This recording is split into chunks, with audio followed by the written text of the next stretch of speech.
What's up, tribe? How you guys doing? Go ahead and hit that subscribe button, and I hope you like this video. This is David Makes Man, Season 1, Episode 3. So, look, let me just remind some people, because I do reviews, you guys. This isn't the video David Makes Man. I do reviews, okay? Somebody put some comments that they were looking for the video, and it says review in the title. So I just want you to know I do the review. Anyway. So David Makes Man. So look, this is what I'm figuring out, you guys. I think I'm gonna have a love-hate relationship with this show because I love this episode. Y'all know the first episode, I loved it. The second episode, not so much. This episode, I'm in love again. This episode was so good. So we start off. You guys remember that David had to go to the school counselor because of the fight he had with Saren. And so we pick up with him going to his counseling session with the school counselor, and he sort of has two conscious. Well, we at the beginning of the episode we see him and we see his subconscious. So we see him trying to play the game, but then we see his subconscious in the back saying what he really wants to say. So they start the conversation off with, so what was the fight about? It says here that you didn't hit Saren. He said, yeah. And his conscience behind him is like, yeah, I just knocked his ass out. So we see that this is going to be him having a fight with his conscience. And then the doctor asks him about him and Saren's relationship, and he says, well, I spent the night over Saren's house. And his conscience, who's sitting behind him, is giving him that look like, I know you. And he even calls him a nigga a couple of times. He was like, I know you're not getting ready to tell him what really went down. And now I'm like, well, what went down when you went to Saren's house? Because we know that there's some hokey stuff going on over at Saren's house, right? So he reflects back to go to tell the story. So the other thing I loved about this episode, once again, we're getting some history. We see, remember their friend, the young lady? Yeah, I know I forgot that baby's name. She did her project, Who Am I project, and she's from Haiti, and so she's talking over Jamaica. She's from one of those countries, but she's talking I think it's Jamaica because I think the woman that she's talking about was in Jamaica.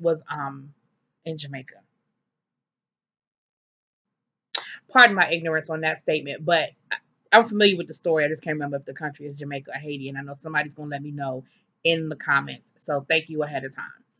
So when the class is over, the teacher, who's played by Felicia Rashad, was like, David, you have not done your project yet, and it is due. You about to get an F on it, and I know you're trying to go to was it Landon, Logan, Halton, Hawthorne, whatever the prep school is that he the real echelon prep school he's trying to get into. And she said, so look, this is what you're gonna do. You're gonna do your project tomorrow. He was like, tomorrow? She was like, yeah, tomorrow. It's been due for 2 weeks.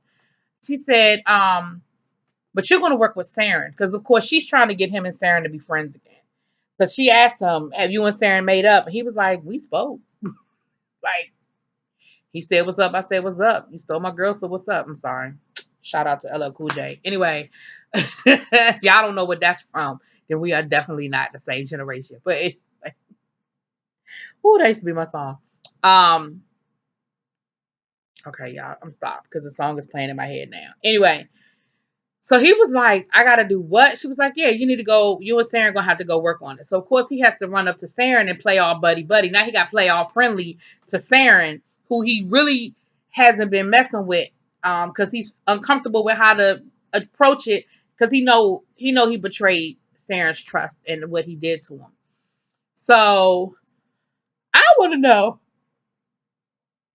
what it is that this teacher is working on this computer, because every time she done talking to them, honey, she sits down on that computer and she get to typing away, and she is clickety clack, clickety clack, clickety clack, clack, clack. And I'm like, well, what in the world?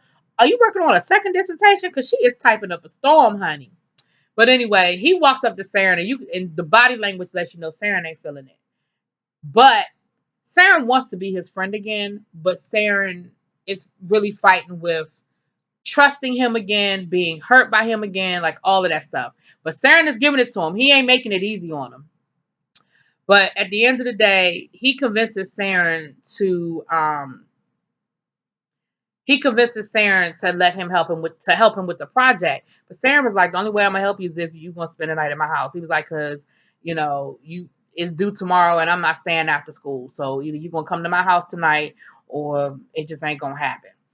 He was like, I can't spend the night at your house. And Saren, and again, his face dropped. He was like, I wouldn't let nothing happen to you. Because again, they know the secret. They know that stepdaddy is creeping in Sam's room at night. And he was like, I wouldn't let nothing happen to you. He said, matter of fact, he's not even there. Like, he's gone away for the weekend. He's in Atlanta. Like, he's at work. He's not there. So David, you can see David sort of relax a little bit. And I felt bad. I did. I felt really bad. Because I understand where David's coming from. But at the same time, you better get it together because you need Sarah's help, honey. So, but like I said, Saren gives him a hard time. He don't make it easy for him, but he agrees to do it. And we find out that Saren called his mom. I mean, that David did call his mom. His mom wasn't feeling it because that is like a taboo. I wish I would have asked my mom if I could spend the night on a school night. It ain't nothing in the world that would have made. I ain't gonna say nothing, but it's very few things that would have made my mama say yes. I could spend the night at a friend's house on a school night, honey. And my mama wouldn't have cared about no project because she would have said, how long y'all had to work on this project? Oh, so they could have spent the night on Saturday night or on a Friday night? And it's funny because they made a little joke about that later on in the episode. The guy that's the drag queen at the hotel, at the apartment where they live, made a comment about that, talking about something. Oh, so you let him do white people shit now? Because I was thinking the same thing, like, all that spending the night on a school night? Project or no project. But anyway, so they end up going home. And on the bus ride home, it's very awkward in the beginning. They sitting there not speaking to each other. But remember, Saren's ribs are still bruised. And every time that school bus hit a bump, Saren was getting more and more uncomfortable. And because at first I wasn't sure. I'm not trying to sound ignorant, y'all. But at first I wasn't sure what part of his body was hurting because we know he's being molested as well. So I wasn't sure at first, but then he started holding his side. And I was like, oh, okay, it's his ribs. Because remember the last time we saw Saren, his whole side of his body was bruised up. So it's still healing. And David started sort of every time Saren would wince, he would wince to sort of kind of, I guess to let him know, look, you're not alone in this or whatever. And they got to laughing and giggling, and then they sort of turned it into a game. So I was like, okay, they sort of getting back to normal. They just needed something to break the ice, which of course is exactly what the teacher was trying to do, because she sees them.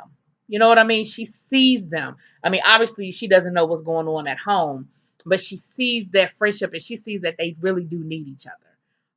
And so she was doing what she needed to do to bring that relationship back together. They get to Saren's house, and Saren is like, all right, take your shoes off. And he puts the shoes outside the door. And Saren is just as happy as he could be. He got his little friend there, honey. He's like, would you like some juice? David talking about some. I'll take. They're mocking. They're mocking the English accent. And David was like, I'll take a Kool-Aid, a Kool-Aid cooler, please. And Saren was like, I don't know what that is, but I'll get you some juice. I said, see, because in their house they don't do Kool-Aid coolers, okay?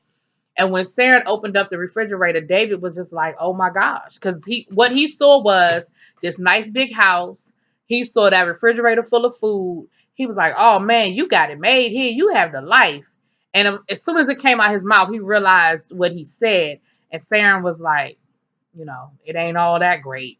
Because, of course, yeah, on the outside it looks really nice. And, yeah, I got a refrigerator full of food. But I got somebody creeping in my bedroom every night. And somebody's beating his ass. And we find out in this episode, it's not who we thought it was. Because we just automatically assumed it was stepdaddy.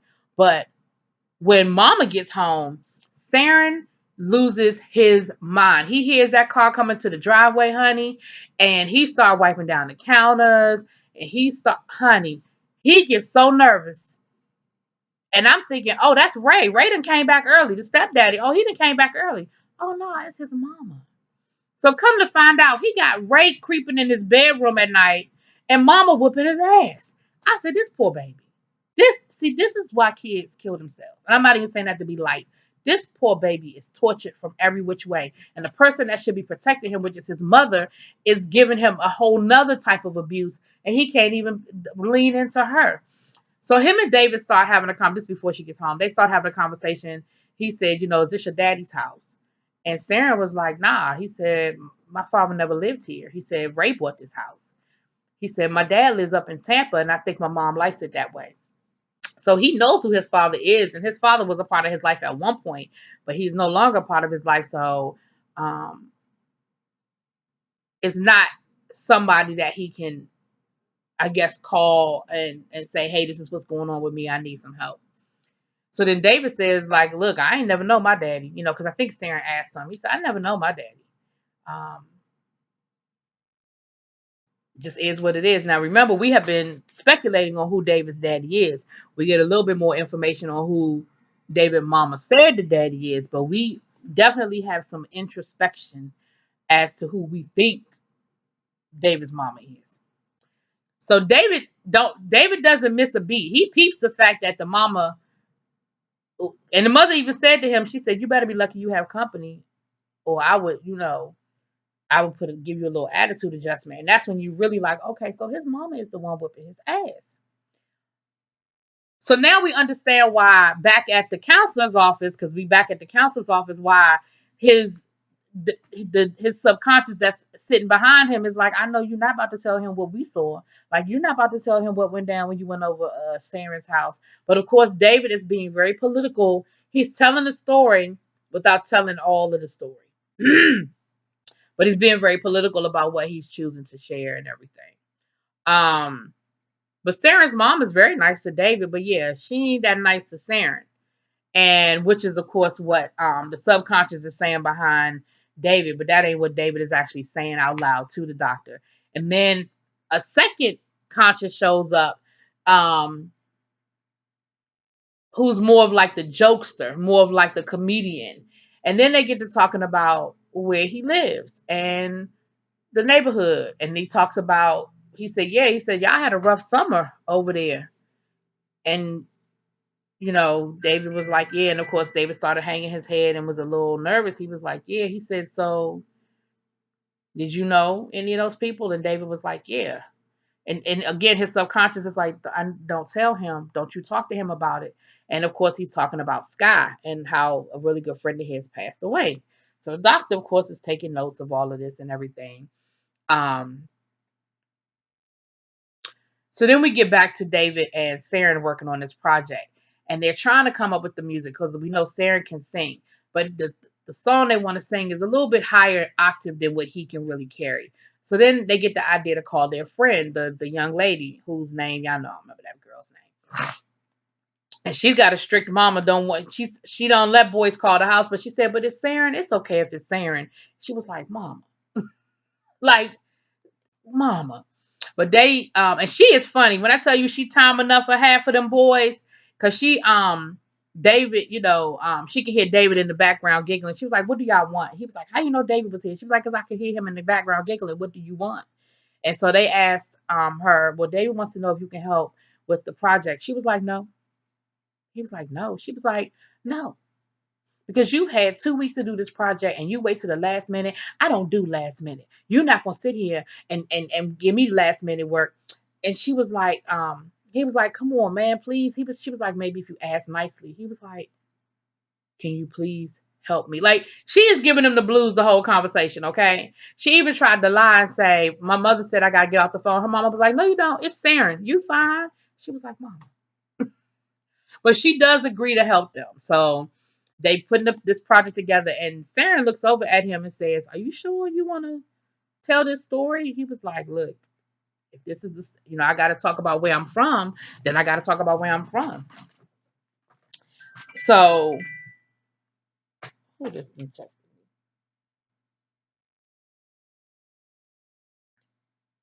I'm sorry. So I'm lost my train of thought. Oh, okay. So later on that night, we see them. They're doing what kids do. Having a little sleepover. They can't sleep. They're giggling. They're talking. And David starts teasing Saren about the little girl at school. Now, I personally think Saren is gay, but for the purposes of this conversation, they're flirting back and forth. You know what I mean? I mean, he said ain't nothing going on, nothing going on. But David was like, you like her, yeah, okay, you like her, and they're doing things that boys do until mama come through and tell them to take their ass to sleep, you know. Now back over in the is it the Ville he lives in the Ville or is it the other place he lives? We we learn a little bit more information about Mama. Okay, now the drag queen character is keeping JG while Mama's at work because of course David's not there, and that's when she makes the little joke with the mama about you doing this white folk stuff, letting him sleep out on a school night. She said, "Look, it was for a project. I wasn't really feeling it, but I know his grades are his grades, and I got to do whatever's going to help him get there." And what we find out is that the drag queen used to be a part of a house. Now with the emergence of Pose, everybody is getting a little bit more information and understanding of the ballroom culture and different houses. And I want to say it was the house of it started with an I. Let's just make up a word. Immaculata. I don't know. But what we find out is that David's mom used to run with them. And they actually have somebody in common that drag queen was like, oh, it's been a long time since you've been around. The house of what I just say? I messed up. Remember, the house of Immaculata is no more because the guy that they're talking about, the founder, is has passed away. He's no longer with us. And she said, he was like, yeah, I remember how you used to chase after him, trying to turn him. He was gay. You was trying to convince us that he was bi. And she joked with him and was like, oh, he was bi because I got the hickey to prove it. And so you see that there's a history with the two of them. They not just neighbors. They used to run. They used to run together and they used to hang out. And she was what affectionately used to be called, and I don't know if this is an acceptable term anymore. So if I'm offending anybody, I apologize now. But she's what they used to call a fag hag. Looked like she used to hang out with the kids and run with the kids and go to the balls and everything like that. That's what it sounds like. So we're gonna you can tell by the previews we're going to get a little bit more information about that. But again, we're getting some more information. We're learning a little bit more, right? So the next day at school, their practice. No, I'm about to forget a very important part. David wakes up the next day and Ray is home. Now, mind you, Ray was in Atlanta. He wasn't supposed to be there. David immediately gets uncomfortable. He wakes up and he comes around the corner and Ray, the mama, and Saren are sitting in the kitchen eating breakfast like the Brady Bunch or something like that. What did he say to them? He said like the what did he say? Anyway, um, and Saren is so damn nervous, he didn't drop the glass. And he dropped that glass, y'all, I screamed for him. I mean, when he dropped that glass and broke that glass, oh my God, I about cried for that baby. I said, the only thing saving him from my ass whooping right now is the fact that David is sitting there. And David even said Saren even said to David a little bit later on, she's not as mean to me when he's around. So again, it's almost it's a sad situation because you hate both of them for what they're doing to you, but when the man who's molesting you is around, your mama who's beating you is a little bit nicer to you. It's a sick situation that this boy is living in, and I just feel bad for him. Um, and later on, I don't remember exactly when this conversation takes place, to be honest with you.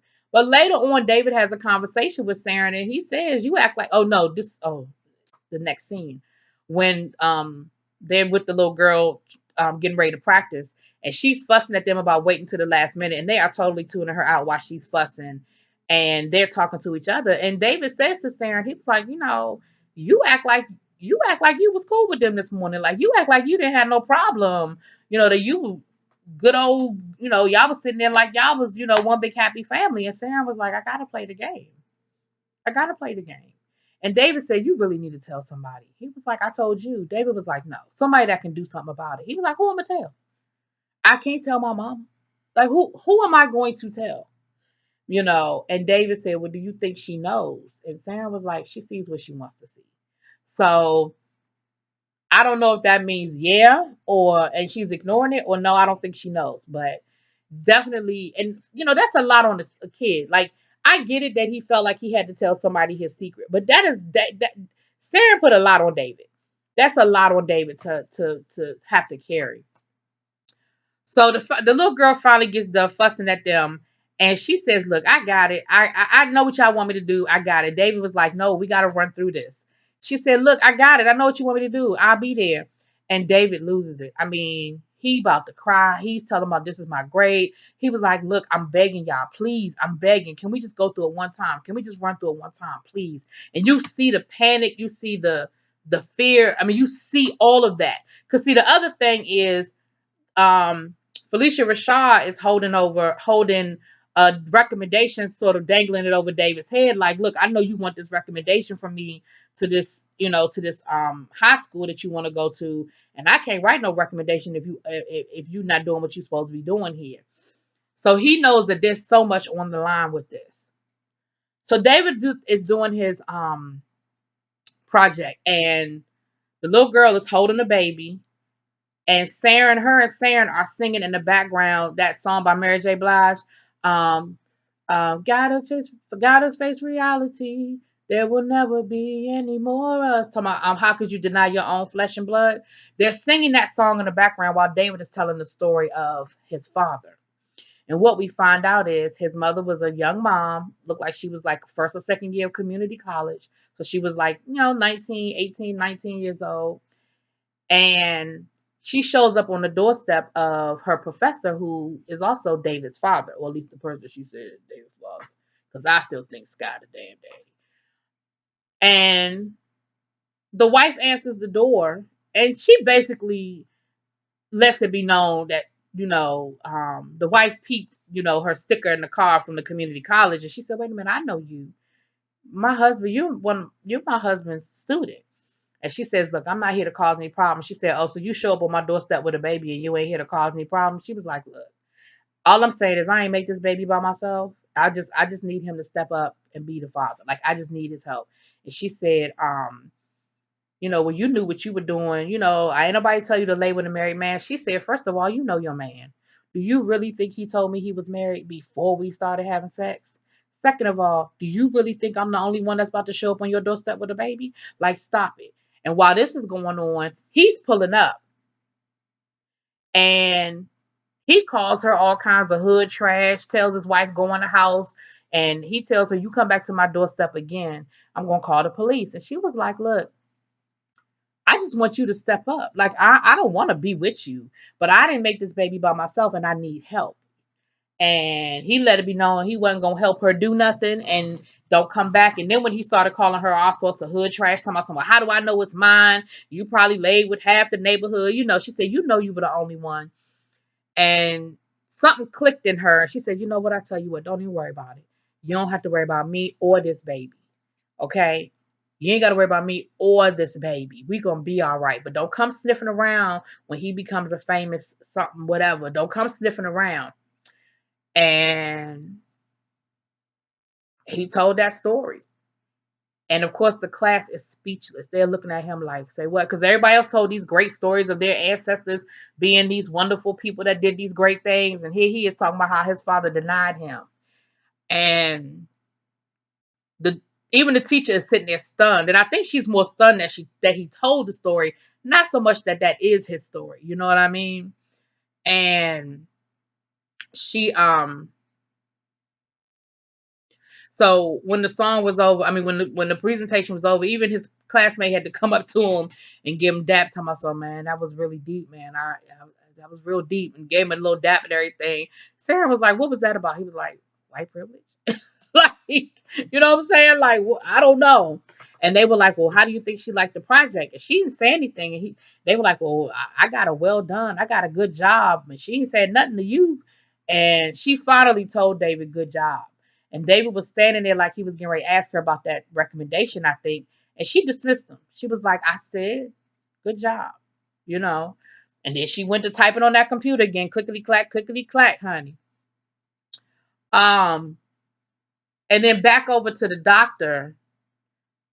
David's telling the doctor about all of that. And of course, the doctor is just kind of like, he's taking it all in. And so he asked him again about his friend who was killed over the summer, which of course we know was Scott. And David explains that the reason why he's trying so hard to get into this high school is because that's where Sky wanted him to go. And so, y'all been talking long. So the doctor was basically like, "Why didn't you do your project on Sky?" And he said, "Well, because I'm supposed to do my project on where I'm from." And he went through this dialogue of talking about what Sky meant to him and how Sky exposed him to poetry and taught him how to read people and taught him all these things. And his subconscious behind him is talking as well.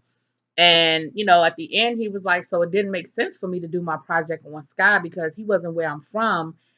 He was where I wanted to go. Like that's what he was to me." And that's pretty much where the episode ended, but it was so good, y'all. And I'm sorry this review was long, but I could have talked for another 10 minutes because there's so much more there. I'm still skip stuff. But it was good. Y'all go watch it because there's a lot more to it. Not a lot more, but more to it. But I got the hot spots. But it's so good. So I don't know. I guess we're gonna have to have a love-hate relationship. I'll see how I feel about next week's episode.